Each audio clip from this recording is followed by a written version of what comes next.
Hey, what's going on, everybody? My name is Corey, better known as the Seaman, and I want to welcome you to another edition of the Seaman's Cinema Sit Down. It's time to jump into one of those movies that was a Sundance darling, man. A lot of good buzz came out of Sundance around this movie, and it's a movie that I've been very interested in since very early stages. The minute Zac Efron was cast to play Ted Bundy, I went, really? I need to see, and then, good buzz. I was like, I need to see this movie. And I gotta say, the kid impressed. Why don't you pull up a chair, man, take a seat. We're getting ready to dive in, spoiler free, into extremely wicked, shockingly evil, and vile. Wow, man, like I said, I was kind of caught off guard by this one. I was very intrigued to see what Zac Efron can do. I like Zac Efron. I think he's very, very funny, and he's really, really good at being a D-bag kind of jock in movies. So when you hear he's going to play Ted Bundy, you're like, one, too good looking. Two, can he do something with that much depth? And I'm so glad that Joe Berlinger, who actually directed the documentary 4-episode series, I believe on Netflix right now, Conversations with a Killer, the Ted Bundy tapes, and then took on Extremely Wicked, Shockingly Evil, and Vile. I'm so glad that he cast Zac Efron in this movie because it allowed you to see Zac Efron do something you've never seen Zac Efron do and show that he has a lot of depth to his ability of acting. I was interested in, though, because when you're watching the movie, you're almost feeling like they're kind of over-humanizing Bundy a little bit. Like, he's coming off very charming. And these are things that we've heard from women. You look at Ted Bundy in those tapes and you're like, this guy is so creepy looking. Like, how did women just fawn over him? So he understood that aspect of getting Zac Efron, but it was really interesting to watch where you're kind of getting the feel of this guy's really charming, he's charismatic, his relationship with his girlfriend Liz Kendall, played by Lily Collins, who the story is told from her perspective for the most part.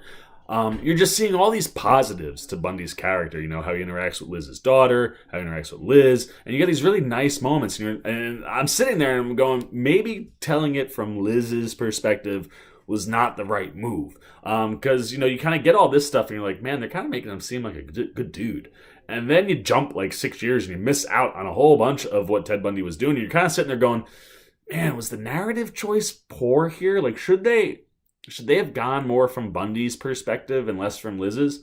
No, they should not. Sometimes when you stick to your guns, man, it pays off. And when you get into the second act of this movie and you're kind of starting to get wrapped up in the trial and where it's going, the way they deliver this movie is so genius because Efron can be super charming and stuff. And he's charming in the courtroom. He's charming in front of the media when he's finally given the ability to see the media. And I thought Berlinger did a really good job of capturing real-life moments. They show some of the sequences from the actual film footage of the original trial and some of the things and scenes that you see in the movie. And you're like, wow, man, that was spot on. Man, they really nailed that. But what's cool is the way Berlinger brings this movie to its climax. You start to see where this charming guy starts to disappear and becomes more creepy. And when Liz finally starts to kind of deal with the fact that Ted is who everyone says he is. He's this killer and he's raped women and all these terrible things. And he was in close proximity to her daughter and slept with her. And, she's kind of finally coming to all of these realizations and trying to find out what the truth is. The way this thing ends, the payoff is so freaking good. You can only get there if you tell the story from Liz's perspective. And it is. It's one of those, you stick to your guns because when you get to the end, man, you get to that payoff, you go, whoa, holy cow, man. Some of those moments you thought were so sweet and nice.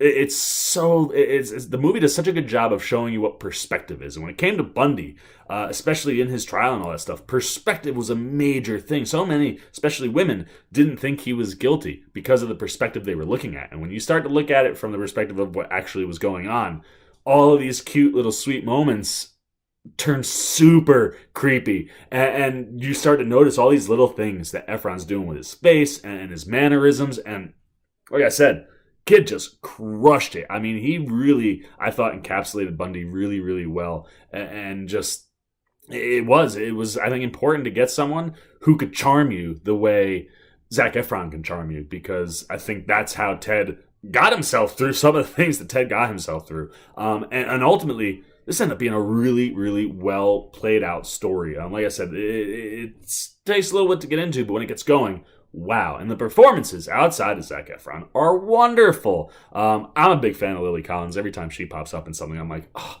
she's so good. And I thought she was really good as Liz Kendall. Again, one of those things where early on I was like, she's okay. Like, they're not giving it. You get to the end of this movie, man, you're like, Lily Collins, go get you some, man. Crushed it. Really, very, very powerful by the end of the movie. And the very, very last scene between her and Ted, she comes to see him in prison. Wow, like, knock your socks off good. Like I said, that payoff moment is why everything in the movie ends up working so well. And I just like the way that they delivered the material and told the story. And the courtroom is far more fascinating than, visually seeing Bundy do things that people didn't see him do.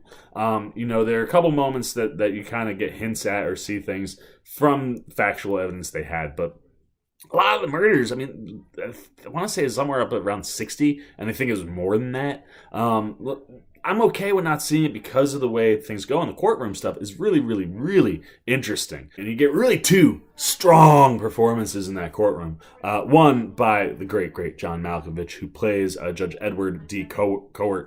And I love the way Malkovich plays it, man. Malkovich plays it really, really well. When you see the real footage and the conversations that some of the conversations they have in the movie that actually took place, you're like, wow, man, Malkovich really nailed that stuff. I really enjoyed him. Jim Parsons, who plays the Florida prosecutor Larry Simpson, also really good. I thought he delivered a strong performance. I liked how he contrasted to Bundy and the way things were handled in the courtroom. It is funny, as good as those two performances are, there are a lot of really, really good castings in this movie, and Jim Parsons and John Malkovich are probably the two least as far as visuals. Like, a lot of people look like the actual people. And one of those such people is Kaya Scodelario, who plays Carol Ann Boone. Looks just like this chick. Someone who was like an old flame of Ted's, who pops up after he's like asked Liz to marry him.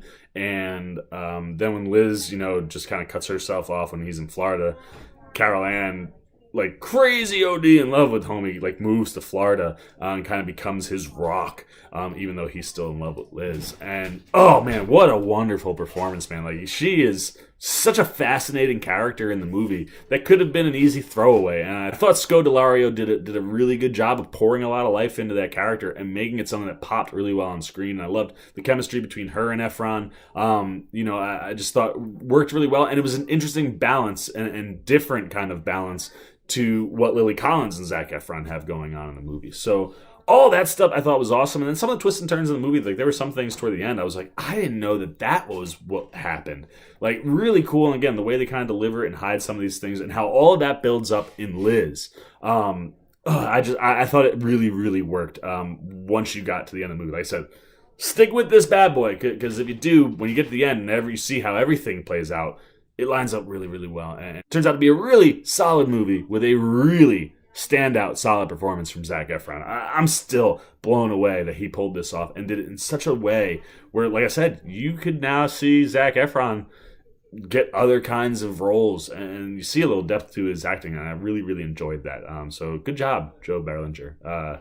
You crushed this one. So there's all the Seaman's thoughts on Extremely Wicked, Shockingly Evil, and Vile. I dug it, man. I understand why people were digging it at Sundance, too. But now I want to know what you're thinking, man. Do you understand why people are digging this movie? Have you checked out this one on Netflix? Again, another hit for Netflix, man. You got some big stars, good performances, another solid movie. If you've watched it, man, did you like it? What was working for you?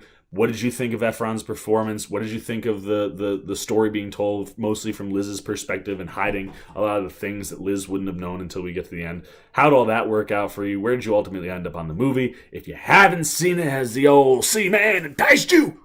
I hope I have, man. Because this, like I said, I really, just for Zac Efron's performance alone, this movie is so worth a watch. So leave all those comments down below. As always, if you enjoyed this video, please give me a thumbs up. And if you want to come follow along on all my Seaman adventures, man, go hit that subscribe button and a little bell so you get alerts every time I make a new video. But Seaman's Cinema Sit Down. I'm the Seaman. I'm signing off. Peace.